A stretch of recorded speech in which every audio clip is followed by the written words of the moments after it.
Cuidado com pessoas que entram na sua vida de maneira muito maravilhosa, porque elas estudaram. Porque as pessoas não entram na tua vida sabendo qual é o seu cantor predileto, qual é a sua flor predileta. Sabe essas pessoas que entram e você fala assim, nossa, mas é minha alma gêmea. Cuidado, alma gêmea é coisa rara, muito rara, não estou dizendo que não existe. Mas, tanto que na Espanha chamam psicopata de quê? Camaleão. Porque o psicopata é para cada um que você quer que ele seja. Então você pode aqui fingir que é uma pessoa e pro outro você é outra pessoa e a gente tá falando da mesma pessoa. Então ele tem essa capacidade de se transformar no que você quer. Porque assim, chorar, o psicopata chora artisticamente. Boa. O psicopata sabe simular uma lágrima. Encontros muito maravilhosos, pessoas muito assim, sabe aquelas pessoas que você nunca viu explodir, que você provoca, a pessoa não tem uma reação. Ou então em situações muito caóticas, por exemplo, um assalto. Eu uma vez descobri um um cara que trabalhava comigo como psicopata, que a gente foi assaltado, a reação dele era zero. Acabou o assalto, todo mundo... E ele assim... Que acontece, ridículo. Né? Ridículo. Vocês deram tudo. Que absurdo. E que não sei o quê. Mas assim, parecia que estava analisando um jogo de futebol. Sabe? Assim, que nós jogamos mal. Os nervosos jogaram mal. E cuidado com as pessoas que tratam mal quem elas não dependem. Isso Observa como as pessoas Incrível. tratam as pessoas que elas não ganham nada. Porque Sim. o psicopata, ele sabe exatamente para quem ele aparece. Eu digo que o fantasma sabe para quem aparece. Psicopatia, o psicopata, ele se repete. Para nos Cuidado detalhes. com pessoas que falam muito e fazem muito pouco. Eu não acredito em nada que as pessoas me falam. Eu quero ver se aquilo corresponde à verdade. Com certeza. Porque assim, se você Atitude. prestar atenção no que as pessoas fazem, você nunca mais se ilude com pessoas. Porque tem gente que tem um discurso bonito. Discurso mais bonito que político, gente. Pelo amor de Deus. Por sinal, o índice de psicopatia em política é muito alto. As profissões mais, né? Políticos. Entre os médicos são os cirurgiões.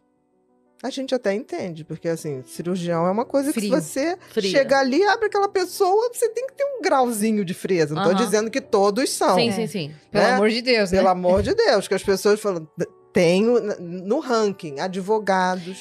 O psicopata é bem diferente de todo o resto. O psicopata é aquela pessoa que nasce com o sistema límbico desconectado. O que significa isso? Ele não tem emoção, ele não tem empatia, ele não tem sentimento de culpa. Eles são assim. É como se fosse uma inteligência artificial. O outro não representa nada para ele. O outro é um objeto de uso, que ele sempre vai usar para ter status, poder ou diversão. E se puder juntar isso tudo, melhor ainda. Não necessariamente os três de uma vez, mas ele vai querer isso. Então, psicopatia, se você for resumir, é incapacidade de amar. É de se importar com o outro. Ele tem a sensação de que quem não é psicopata é um pessoal medíocre, burro e cheio de mimimi. Então, o psicopata, por exemplo, uma pessoa que chora, vê um filho nascer, ele acha, fala, que palhaçada. Porque ele não tem esse sentimento. Ele literalmente não tem. E não é assim, não tem por mãe, não tem por pai, não tem por filhos. Ele, em geral, monta uma família para ter um álibi social. Para ele galgar estruturas sociais mais sofisticadas. Então, por exemplo, médicos, a gente sabe de médicos. Eu estou falando porque no meu livro eu fiz questão de botar, não é porque é médico que é bonzinho, não é porque é pastor que é bonzinho, não é porque... nada. A gente tem psicopatia em todos os lugares. Em todos os lugares, em todas as profissões. Então, essas pessoas, elas têm uma frieza em relação ao outro. E essa frieza tem gradações. Por isso você tem o psicopata leve, moderado, grave. O psicopata, dentro da relação afetiva, ele é um grande ator, né? No sentido assim, de fingir um afeto que não existe. Porque a gente viu muito claramente que o psicopata é aquela maneira de funcionar, é aquela maneira de ser, onde existe todo o lado racional e existe um lado afetivo praticamente gelado, frio, né? Então, como é que a gente pode falar de relacionamento afetivo em pessoas que não têm afeto, que não se afetam, que não se importam, que não têm remorso, que não têm culpa? Quer dizer, a relação afetiva com o psicopata é uma relação inglória, no sentido, essa pessoa sempre vai ser usada, ela é um objeto. E muitas vezes o psicopata constitui uma família e tem até relações ditas afetivas para dar uma satisfação à sociedade. Para o psicopata, ele tem sempre o objetivo de usar alguém para atingir status, poder e diversão.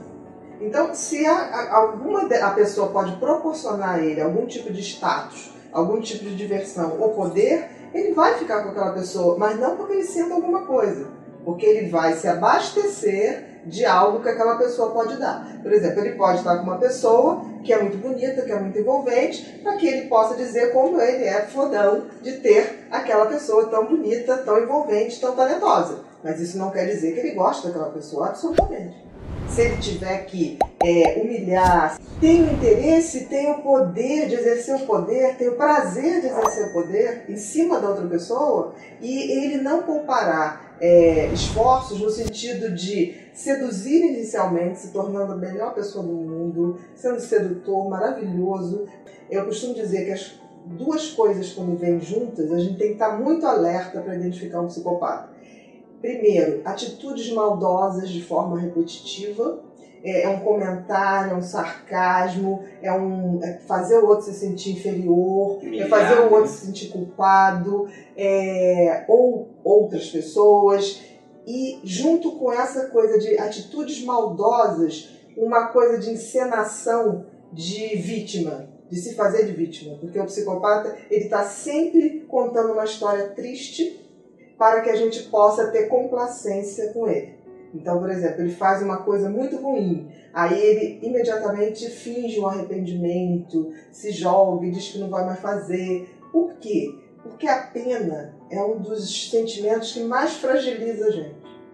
Quando a gente tem pena de alguém, é como se a gente assinasse um cheque em branco na mão daquela pessoa. E o psicopata, ele sabe muito bem que, ao despertar pena em alguém, esse alguém é facilmente manipulável. Então, ele vai em torno daquela pessoa para sugar o que aquela pessoa tem de melhor. E é incrível, porque assim, uma pessoa que se relaciona com um psicopata, literalmente se relaciona com um vampiro. Eles são vampirizadores, eles vão tirando aquela energia, a gente vai vendo aquela pessoa perder o brilho, perder a alegria, porque é como se a dominação deles fosse exatamente essa. Então entra na vida de um homem ou de uma mulher sempre muito entusiasmado, quase você achando que é o homem ou a mulher da sua vida, né? Porque eles representam muito bem esse papel. Tem uma coisa que eu acho tão bonita, que tipo assim, a paixão nasce do desconhecido, né? Mas o amor precisa ter conhecimento para se amar. Eu não posso amar uma pessoa que eu desconheço o passado ou desconheço sua essência.